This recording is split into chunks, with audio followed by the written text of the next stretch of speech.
हरसोद के धारूखेड़ी गांव में आज दोपहर के बाद घटना हुई। अभी घटनास्थल से मैं लौटा हूँ। प्रथम दृष्टया ये जानकारी प्राप्त हुई है कि मृतक नारायण के भाई प्रेम द्वारा 2022 में रामकृष्ण और संतोष नाम के दो व्यक्तियों को ज़मीन बेची गई थी। उस ज़मीन को 2 महीने पूर्व ही भगवान दास राठौर निवासी मांडला, थाना छिपावड़, जिला हरदा की पत्नी बसंती बाई जो कोरकू समाज की है उसके नाम से रजिस्ट्री कराई गई थी। उस ज़मीन पर कब्जा करने के लिए आज भगवान दास अपने 3 अन्य साथियों के साथ गया था। मौके पर प्रेम के अन्य भाई नारायण और लखन का ज़मीन पे कब्जा होना बताया गया। जब वहाँ पर वो अपनी ज़मीन पे कब्जा लेने गए तो मृतक पक्ष के लोगों और उनके बीच में वाद विवाद हुआ, जिस पर से मौके पर आरोपी पक्ष जिस ट्रैक्टर से आया था उस ट्रैक्टर को वहाँ से लेके भागने की फिराक में थे। वहाँ पर उस घटनाक्रम में नारायण उसकी चपेट में आया, जिसकी गंभीर रूप से मौके पे घायल हुआ और बाद में इलाज के दौरान उसकी डेथ हो गई है।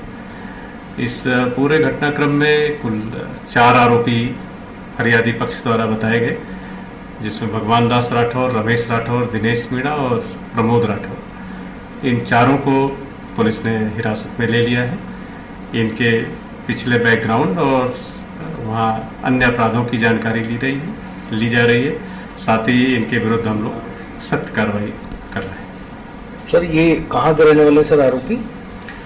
आरोपी पक्ष है ये हरदा जिले के छिपावड़ थाना के मांडला गांव के रहने वाले हैं। एक आरोपी उसके पास के गांव का है जो उनका नौकर था। कुल 4 आरोपी थे, चारों हिरासत में ले लिए। सर, इसमें मर्डर का अपराध रजिस्टर्ड हो रहा है या हो चुका है? थाना हरसोद में हत्या का प्रकरण पंजीबद्ध करके मृतक का पोस्टमार्टम कराया गया। पोस्टमार्टम के बाद उसकी डेड बॉडी को परिजनों को सुपुर्द किया गया। पुलिस ने वाहन की व्यवस्था कराकर उनके गृह ग्राम पे हरदा उसकी बॉडी रवाना कर दी और वहाँ पहुँचा दी। सर, जैसे प्रॉपर्टी के मामले बहुत आ रहे हैं सर, यहाँ भी लोग पुलिस के पास भी शिकायत लेके आते हैं। राजस्व के मामले जनरली पुलिस से रिलेटेड रहते नहीं, फिर भी लोग बहुत सारे प्रॉपर्टी को लेके सर लेके आते हैं मामले। तो इस पे सर पुलिस का जनरली क्या वो रहता है?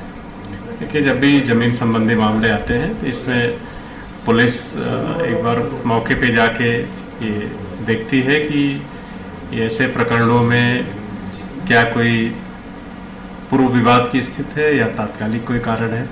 तात्कालिक कोई कारण है तो प्रतिबंधात्मक कार्रवाई करना, विवादित ज़मीन है तो उसमें 145 CRPC के अंतर्गत कार्रवाई करना।